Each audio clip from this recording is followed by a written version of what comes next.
படியில் கொஞ்ச நாள் உட்காந்துட்டு போமா. இப்படி தான் நான் சொன்னேன் அவங்களுக்குள்ள ஒரு மரத்தில் உட்காந்துக்கலான்ட்டு. உட்காரலையா?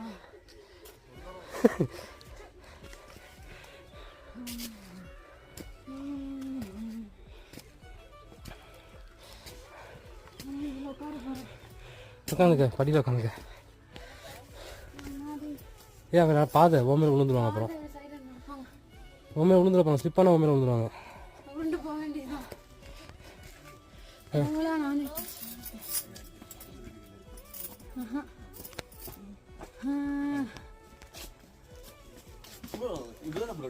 ஆமாம்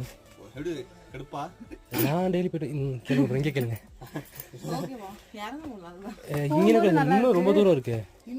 இப்போ உங்களுக்கு கஷ்டமாக வச்சா ஏறும்போது ரொம்ப சிரமப்படுவீங்க. நீங்கள் வந்துடுவீங்க.